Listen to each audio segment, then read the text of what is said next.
Welcome. Welcome to Perceptive Parenting. This is an opportunity for you to learn about the course, to get to see the inside of the course, and to feel my intent for our satisfaction in our parenting, our contentedness within ourselves, and our connection here as parents. So let's take a minute just to close our eyes and settle in, whether you're watching live or after the fact. This is a really nice minute for you to connect to the ground. Give yourself a nice big deep breath, maybe even a smile, and a big exhale to release. Just let your breath flow naturally for the next few moments.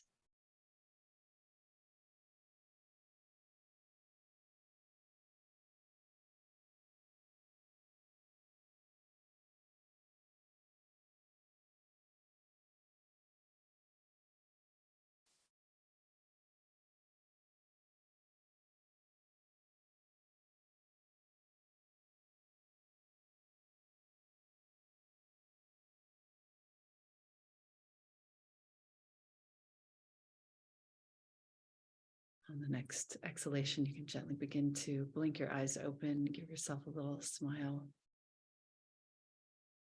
and look back. And thank you once again for being here. Perceptive Parenting is a course I've been working on for the last decade. It's a beauty.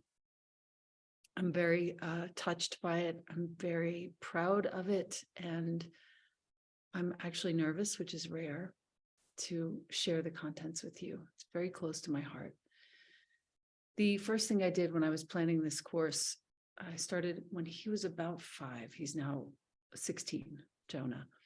And I decided, okay, I'm going to do a few versions of this thing before I really, let it out into the world. And I'm only going to do that final sort of audio version of it once. So it's going to be good. First time I did it was for the Himalayan Institute. They asked me to do a lecture on parenting. That was the beginning of this course. That was sort of the bones of this course. When I started to rehash the verbiage, the outline, the titles from pre-pandemic to post-pandemic, it was quite a bit different, of course, as you can imagine. And I also imagine that this will continue to evolve.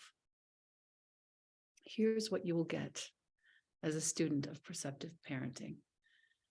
You will get ongoing access to a series of audio files that totals about 4 to 5 hours.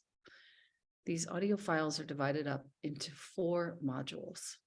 And the 4 modules, as you will see shortly: inner, other, outer, and a bonus module entitled Conversations and Ideas. I invite you to check out the Conversations and Ideas first if you're feeling like you are in a spot where you just don't know where to turn.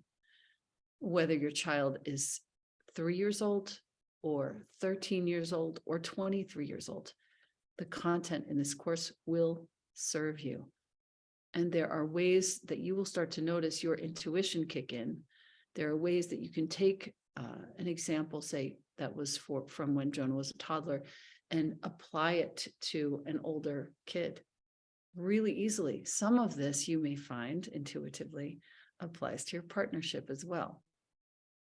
More on that soon. Along with the course, you will also get a resources section, and the resources contains all of the books. I'll show you my little pile. All of the books that I used to create this course, all linked up and ready for you to go. And they are mostly linked to my Bookshop page. And Bookshop is a beautiful organization that actually, bookshop.org, they serve local bookstores. Anything that I earn by an affiliate standard, it's usually somewhere around $10 a month, I donate directly. So all of those links are there. The few books that aren't on Bookshop are also there, linked well as well. In addition to that, in your resources section, you will receive this beautiful PDF that you can print out. And while I love a really fancy PDF, as you probably know. This one, Michelle and I have decided to make very, very simple. So there's plenty of room for you to write, but there isn't a lot of color for you to print out. So this is not going to be expensive for your ink toner or for your printer in town, if you would like to print it out. It's substantial, many pages for each module. And my invitation to you, as I will now share my screen and show you the inside of the course, my invitation to you is to listen to the course one time through first. It's entirely audio. That was very deliberate. I knew this years ago. I saw things going towards video and I thought, I would like to make a podcast style course for the parents, because I found myself listening to things when I was doing the dishes, the laundry, the cleaning. So that's what I did. So let's go ahead and take a look inside the course, shall we?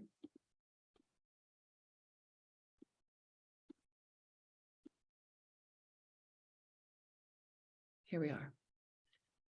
So welcome to Perceptive Parenting. This is a very, very simple outline and inside for a course.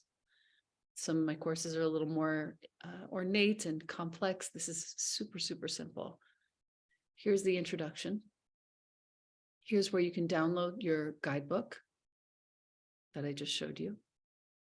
And when you click it, it just goes straight to the link for the guidebook, which then you can go ahead and download to your laptop or desktop, okay? The modules are all here: the introduction, inner, other, outer, conversations and ideas, and resources. So let's go ahead and pick one. Let's go to inner. Okay. And as you can see, each module has different titles for each one of the lessons within it. So module 1, inner, observing yourself, your fresh mind, and empathy. Module 2, other, empathy continued, good leadership and respect. Module 3, outer, attunement, smooth systems, and equanimity. And finally, for module 4, we have conversations and ideas. I just have to grow my window a touch. And each one of these is a list. 14 conversations that you can have, 11 ideas that you can have to work with your kids to address things that are challenging. Some of them cross over, some of them are ideas and conversations. I'm really, really excited about this course, and I'll go ahead and play you the welcome. Welcome to the Perceptive Parenting course. You made it. Here we have all of the modules available to you. The introduction, the first module on the inner world, second on the other, third module on the outer world. And of course, the fourth module is all about the conversations and ideas that have come from working through all of this content myself personally. The final module is a resource section where you can find all of the books and authors from whom I have gleaned the most inspiration and wisdom as I created this course over the last decade. Keep in mind, take this at your own cadence. You may want to take it very slowly. Take a module every month, let's say, for the next few months. You may want to breeze through it really quickly and listen to everything fast and then come back, take notes and take it slowly, whatever you wish. This is your course, your content. It's all audio, so you can just enjoy it in your ears on your way as you're walking, doing dishes, folding laundry, whatever it is that you do. And I wish you all the best. I look forward to being in contact with you as the months unfurl, as you explore the content of this course. And I truly am sending love to you and to your family for your clear communication as you unpack the wisdom in this course. Thank you for being here. Okay. So I'd love to just play for you a little bit of one of the modules. Welcome back. We are in module 4, second section. We've gone through conversations and now we are entering into a list of ideas. that I definitely needed to share with you that may be of assistance to you on your way. There are a few of them. I'm just going to share them with you one at a time. Any point you can pause, take notes, of course. These are all sort of, I hope, really, really salient for you in various stages of your parenting journey. Okay. And what I'd love to do as I stop my screen share, now that you know about it, is just read to you maybe one or two of the conversations and ideas. I would love for somebody, I did this yesterday on our Instagram live too, someone call out a number between 1 and 14. And you can just put that right in the chat. All right, we got 2 sevens. All right, I'm going with 7. Ask for feedback. Genius. If you've been with me for any length of time, you know that when Jonah was 3.5, I began to ask him what I could do better every night. This was truly crazy making for my mom. She would sit with us when I was putting him to bed on the few visits that we had over there where we slept over. And we were done putting him to sleep, and she would look over at me and she would be like, why are you asking him to tell you how you're doing? And I realized it was just a generational thing. And I understood fully in that moment why it's been so hard for all of us to find our voice as parents, because for that generation, our parents' generation, the kids were wrong and the parents were right. And that was it. I would ask Jonah how I was doing that day, if there was anything I could have done better that day. And, sometimes he really had an answer. Sometimes I had been a jerk. Sometimes I spoke too loudly or too forcefully. Sometimes I didn't hear him, and he developed his own voice. And watching that was such a beauty to behold, because now I see him at 16, these 13 years later, and I see where that practice comes through. And also, for better, for worse, realistically speaking, sometimes he's really having a hard time and he speaks his mind in a way that isn't appropriate. And I just have to, gently redirect. But asking for feedback, number 7 on the conversations list, is probably the most valuable thing that I can offer you. Before we pick another, I'd like to share with you that through each of these modules, you're getting the wisdom from the Tao through the lens of 3 different interpretations. The first is the Tao of Motherhood by Vimala McClure. And what a treasure this book is. If you have any desire at all to become more gentle, yet remain fierce in your boundaries, this is your book. You need this book. And her wisdom is peppered throughout the course. The second translation is William Martin's The Tao of Parenting. Also just incredible, really sensitively spoken, and also really appropriate for those of us of this generation who are trying our best to find our voice in a way that holds, both the tenderness and the sensitivity and this utter fierceness and clarity. And the third translation might surprise you. It's John Heider's The Tao of Leadership. Gosh, it's so full. It's so rich. It's good for you if you're a leader. It's good for you if you're a parent. It's good for you if you're an employee or an employer. The Tao of Leadership is just priceless. And I incorporate it into this course often. And I will read to you both the leadership sort of version of John Heider's interpretation of that verse, as well as the parenting version, where I substitute the group for the word family, and I substitute the leader for the word parent. I wouldn't call this a very breezy course. I really wanted this to be something that you could travel with until your kids are well out of your home, that you could turn to in times of need, that you could turn to when things are going well and you just want another way to say something. Let's go to another conversation or idea. Let's see the other names. Oh, Allison, thanks for being here once again. I'll go to number 11. Conversation. Okay, so I have two. I have conversations and ideas. Number 11 in conversations is connect your kids with the smallest acts of affection. We went over that yesterday. One of my small acts today was hearing the garage open, hearing Jonah leave without saying goodbye, which I think was the first time he's ever done that. And instead of getting like pissed off and righteous, you know, the two choices were from my sort of Long Island mad were go outside and tell him how angry I am. And the second choice was ignore it, stay in your house. Instead, I decided to live this small act of affection. I opened up the garage door. I leaned my head out with my bare feet in the freezing cold, and I gave him a peace sign. And through the car door, wouldn't you know it, through the window, he said, ah, just, gosh.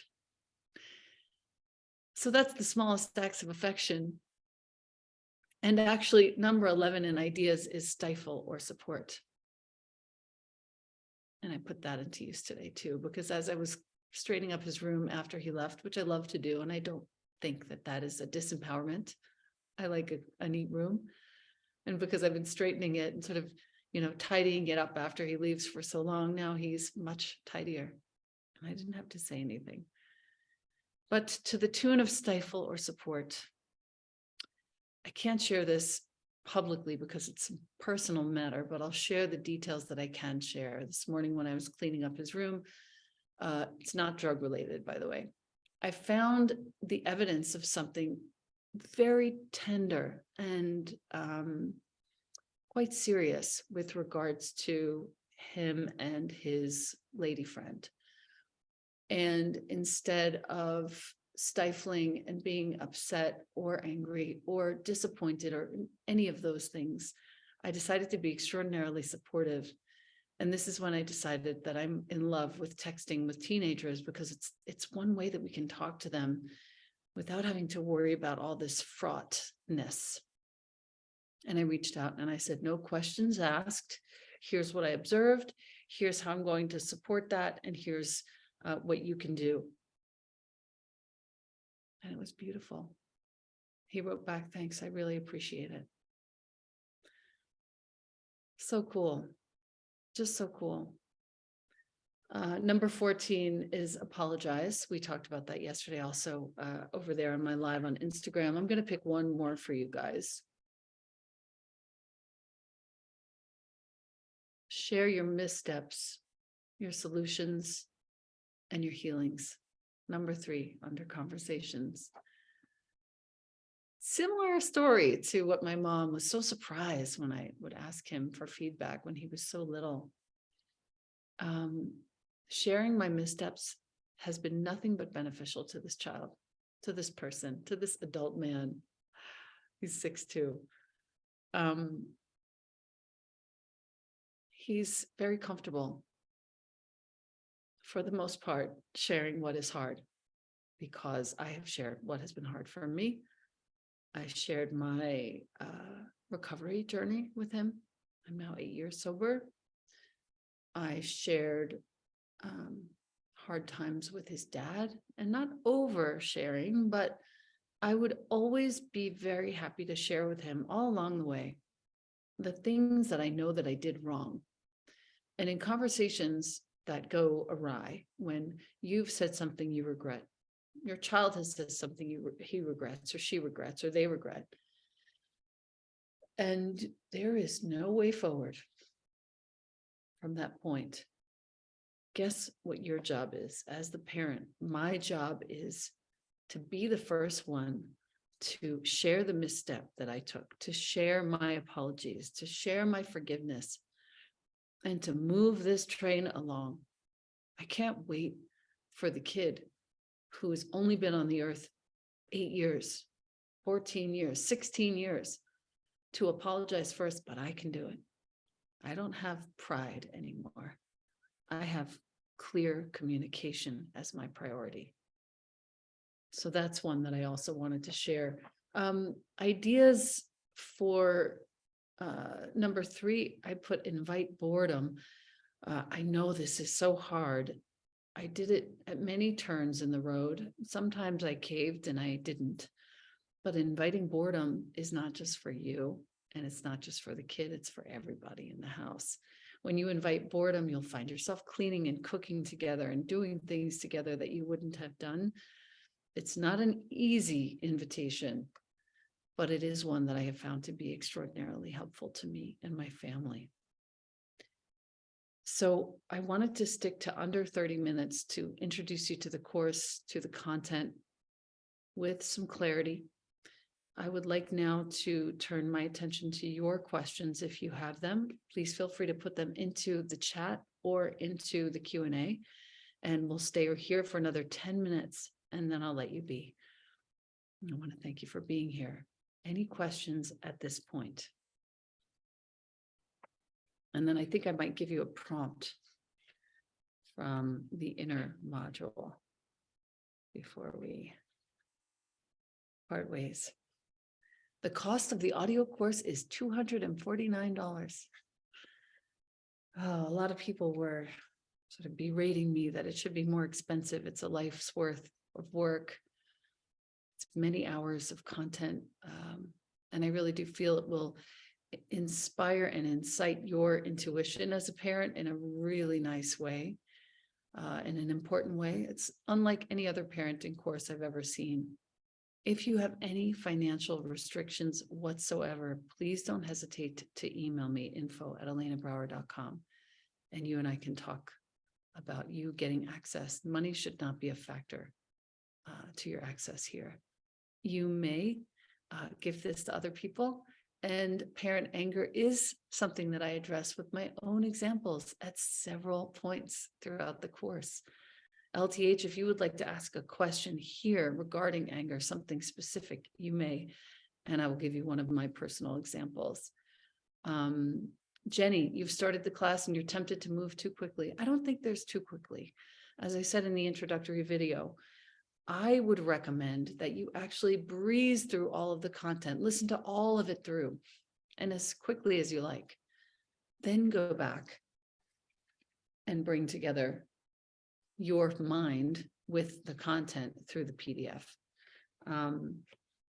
I'll clarify this. In each one of the modules on your PDF, you have a series of questions that are the same for every module. What's your most prominent narrative is the first one.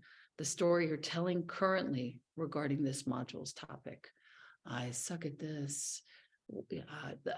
I'll never be good at this. I'd like for you to really go into what it is that you're telling yourself about the topic at hand so that you can rewrite the story. This is one of the most important things I did for myself at many different turns in the road was I wrote a lot about what I thought was possible. And then I wrote what might be possible in the face of these limitations disappearing. What else would be possible? Are there any scheduled gatherings? Yes. This is not a solo endeavor. Quarterly, 4 times a year, I'm going to meet with anyone and everyone who is enrolled in this course. We will have guest speakers. I've already booked a few. We will have time for Q&A with me, and we can get into some pretty personal topics if you like.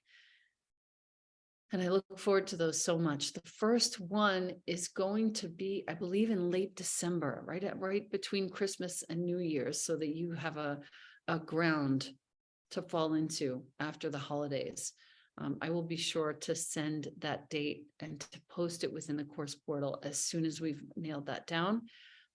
My personal choice is to put it between Christmas and New Year's because I think that's an important time for us parents. Do you recommend taking this course with your elderly parents in tandem? Gosh, I hadn't thought about that. And yes, I do. Yes, I do. When you get to, I don't know if you've heard any of the verses yet that we've walked through. But boy, I'll read to you verse number 11 in the Parents Tao Te Ching. It's called the still point. A wheel spins in a circle. The still point in the center gives it direction. Be still, and your children will see the way ahead. This is just one of the examples. A pot has beautiful sides. The emptiness inside is what makes it useful. Empty yourself of agenda, and you will be available for your children. A good house has strong walls. The space within the walls makes it a good home. Create space within your heart, and your children will always rest securely. That's but one of the verses of so many that are in this course. Wow, this is, and then I go into my own understanding of each one of the interpretations through stories of my own. Many, many times, I felt like I had to fix. I felt like I had to jump in and solve a problem. That verse number 11 consistently reminds me, time after time, I read it. There are two more interpretations of it as well that I can share with you. Always reminds me to stop trying to fix it with my partner, with myself, with my kid, with my dad, with my sister. I can't fix it, but I can be the still point for them. And when I am the still point, somehow everyone in the interaction finds theirs. You will have access to this content ongoing. I don't plan on taking it down anytime. My real vision is for this to be up for the next decade, for as long as you need it. I don't plan on taking it down. Okay, so it's a very reasonable cost for very valuable content. And I say that with real confidence. I've worked on this, like I said, for 10 years. So I figure it should be up for at least that long. I also want to say, really from my heart, I have a lot of other jobs that I do. I love all the work that I do. I love tending to my doTERRA team. I love teaching yoga so much. I love painting and creating. I love writing poetry. I love studying Zen Buddhism. I do all of these things at certain times of the week in a pretty organized fashion. But when it comes to offering you this content on parenting, it is from my entire heart that I offer this to you. It is the closest, most dear information that I hold in my body.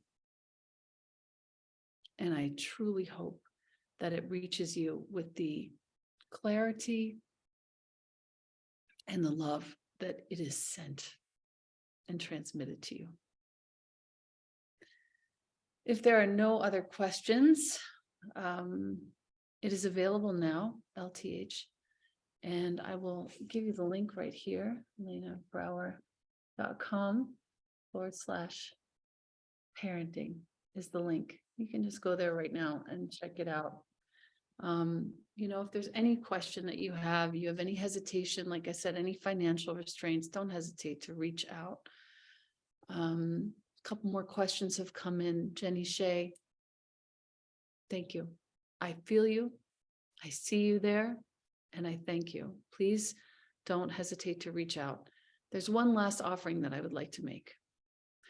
If you're watching this and you have a group of friends with whom you would like to take this course, I would like for you to feel free, once your friends and you have enrolled, and once you've gotten through, let's say, module 1 and 2, please email me, info@lenabrauer.com.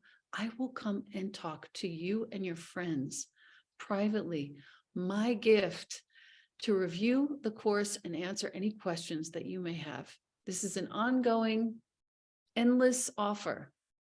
If you and your friends would like for me to come and talk to you, I am more than happy to talk to you privately about the course and answer any questions that you have. Okay. A couple more questions have come in. What do you think about screens, and how can children be restricted but respect their hobbies without anger? Anger comes when there isn't clarity. That is what I have found, to adults and to kids. My best work was setting up very clear boundaries around the time on the screen. Jonah, you have from 3 to 5 today to do anything you want on that iPad. 3 to 5. During that time, I'm going to make 2 calls and prepare dinner, whatever the case. After 5, there is no more iPad time. Now, this kind of talk works for kids from 5 to 15. This just clear expectation setting is all that is needed to avoid the anger with the screen being removed from the scene. Just be clear. I used to set out calendars for myself. These are the times when he would be on the screen, when I would be presenting. It was like that for years. And I gave it to him and he loved it. And then when he was a teenager, just so you know, in my humble example, I let him, when he was about 12, 13 is when the pandemic struck. And I just let him have at it. I was just like, let's let him see what happens when he spends too much time on a screen and stays up until 2 a.m. Let's just let him feel it out. I now have a 16-year-old who goes to sleep before me, goes to sleep by 9 or 9:30, because he knows exactly what happens when he loses 5-6 hours of sleep. He's up at 6. He's getting his whole day together. He's getting his room together. He's making his own breakfast, wrapping it up in some parchment and bringing it to school. I never said a word. You know, once in a blue moon, he would look tired and I would say, were you up pretty late last night? No judgment. We've had a very smooth ride here. Couple of outbursts in the last 3 years, maybe 3 that I can name. All my fault. All because I didn't plan well. All because I didn't set expectations well. Next question. My daughter is a highly sensitive child. With you. At times we struggle a bit with helping her deal with her emotions and her own as parents. Yes, yes, yes, yes. This is a wonderful course for you. Yes, Mariana. Oh, please, yes. My God, take it slowly. In your case, please take it slowly. You're going to start to feel into ways to speak to her, ways just like the still point for you to be available to her so that her sensitivity is met with yours. That's the most important thing with a highly sensitive kid. You slow your cadence. You listen even more quietly. And you begin to tune into hers. And as you do, guess what? You find out that your highly sensitive child is a gift from God, because she is seeing things so clearly in a way that you aren't, because you have rent to pay and a mortgage and a car and a job and a partnership. It's a big change in lifestyle to really drop down with a highly sensitive kid. But if you do, you give yourself the gift of the kid's vision, and you give the kid the gift of your own. I've seen this work in real time. Any other questions? We're ahead of time, which never happens. I'll read you a couple of prompts. Why don't you get your pen and piece of paper? And let's stick with the still point. I'll read you the other 2 interpretations, a little peek at the course, and then I'll walk you through the prompts that we do in the course for this particular verse. In the course, I call them aphorisms. They're the verses of the Tao. So in McClure's book, The Tao of Motherhood, this particular aphorism, number 11, is called empty spaces. Beautifully written. The empty spaces make wholeness. The emptiness in a pot makes it valuable. You can fill it with food or water. Pay attention to what isn't. Listen for what your child does not say. Similarly, know your child uses your empty spaces. What you do not say resounds. What you do not do impresses. It's just so beautiful. Emily, this course is ongoingly evergreen. You may take it, join in at any time. We will have quarterly lives with me ongoing for the next several years. This is important for us. In the Tao of Leadership, finally, this is called the group field. Number 11, pay attention to silence. What is happening when nothing is happening? That is the group field. People sit in a circle, but it is the climate or the spirit in the center of the circle where nothing is happening that determines the nature of the group field or the field of your family, let's say. Learn to see emptiness. When you enter an empty house, can you sense the mood of the place? Is it the same with a vase or a pot? Learn to see the emptiness inside, which is the usefulness of it. People's speech and actions are figural events. They give the group or the family form and content. The silences and the empty spaces, those are what reveal the context for everything. That is the group field, or in our case, that is the family field. So profound, so good for the sensitive child too. Prompts here. What is your comfort level with silence and stillness? I'm just growing mine. I had no comfort with silence or stillness until the last 2 years. Slowly it comes. Second prompt. Who helped you or inspired you to see past yourself into the realm of the other? Is it a teacher?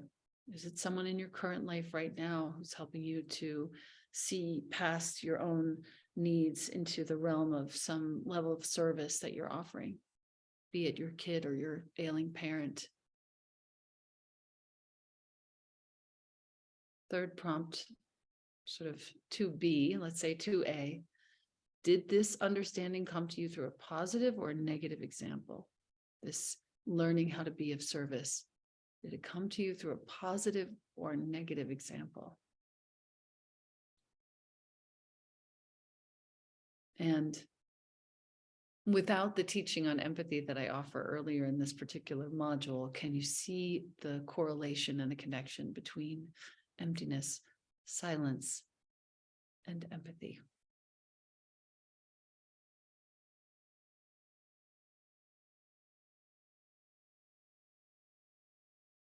Thank you so much, Aparna, for noting these prompts.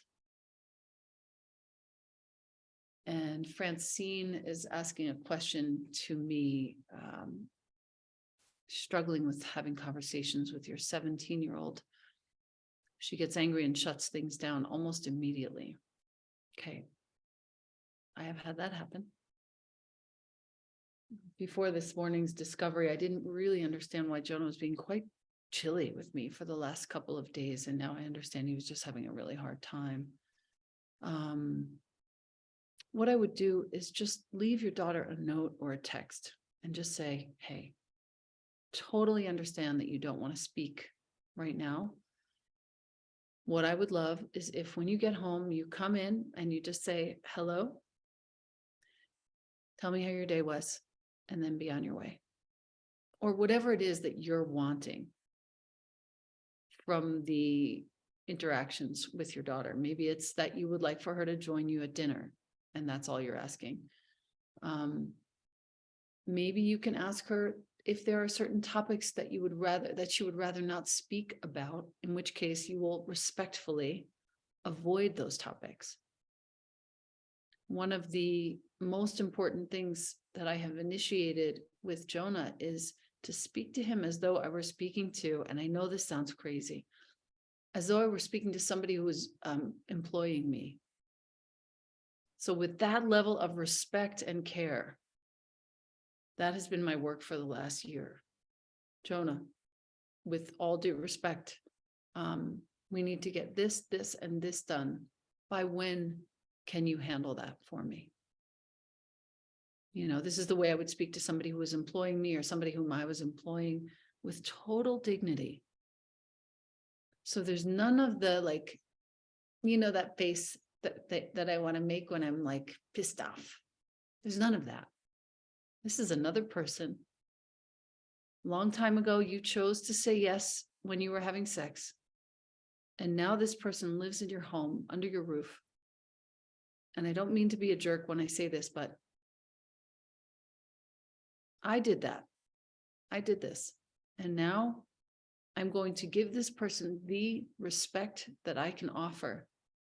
Even, as you will see in the course, even in the face of disrespect, I will offer respect, because I want respect to be living in my body. And even when I'm disrespected, I will offer respect. Maybe I won't pay for that thing. Maybe I will change a rule. Maybe the fierceness of my clarity will have to come through, but I will still offer that fierceness in a respectful fashion. It has done wonders. I really have had a relatively smooth sail through this time. Any other questions before we close? 10:45 here, 12:45 in New York, 9:45 on the West Coast. Any questions at all before we close?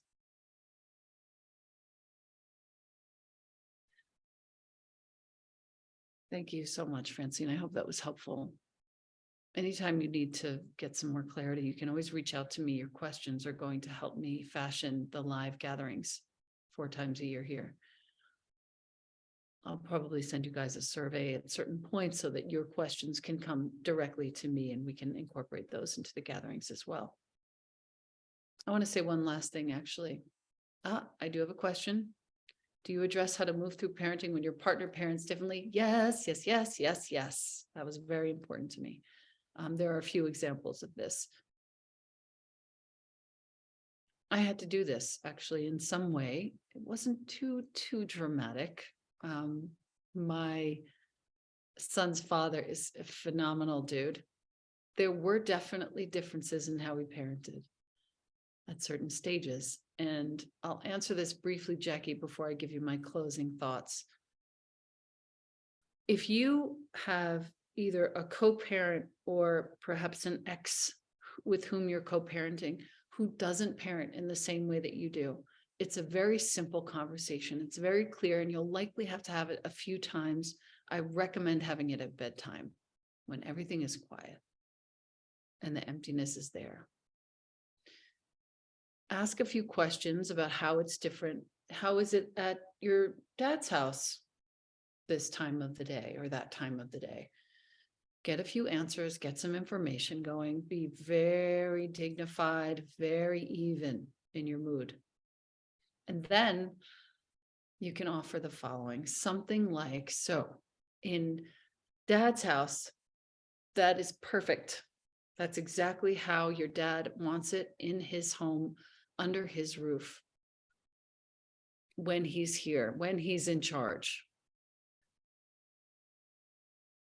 For me, I have a preference, just like you prefer vanilla over chocolate. I have a preference of doing it this way under my roof. Speak as slowly as you can. And often whispering is very helpful, especially at bedtime during hard conversations. This is how I prefer it. Is there anything about this that will be difficult for you? And then you ask a few questions around that. Does this feel hard for you? How could I help you make it easier? Maybe a reminder to do it this way might be helpful. Would that be okay if I reminded you 10 minutes before that particular time? Could that work? Yeah.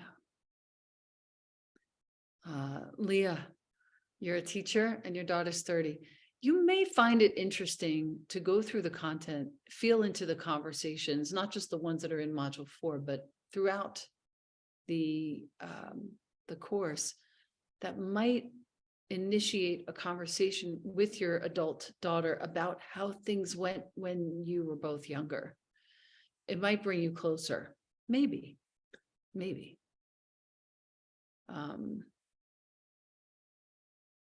It just maybe.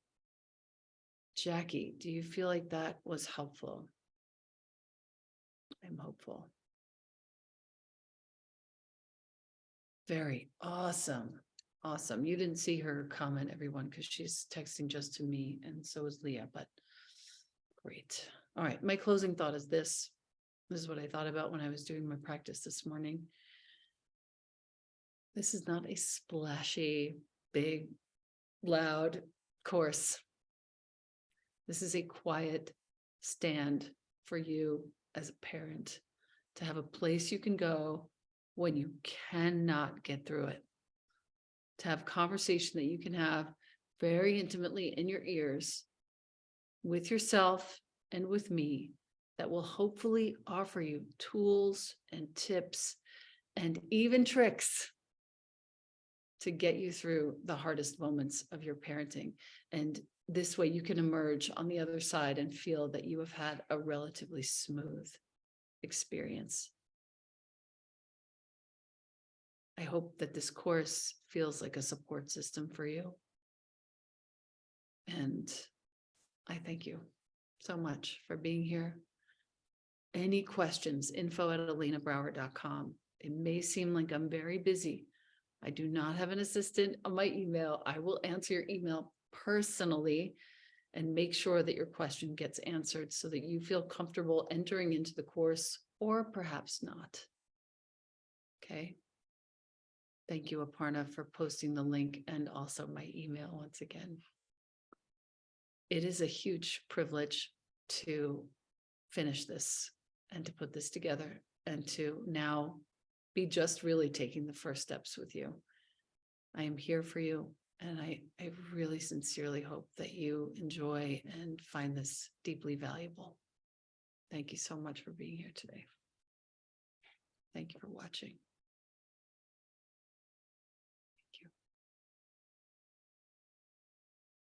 And don't forget to email me if you have a group. I'm keen to work with you guys. It will just help me learn. Thank you so much.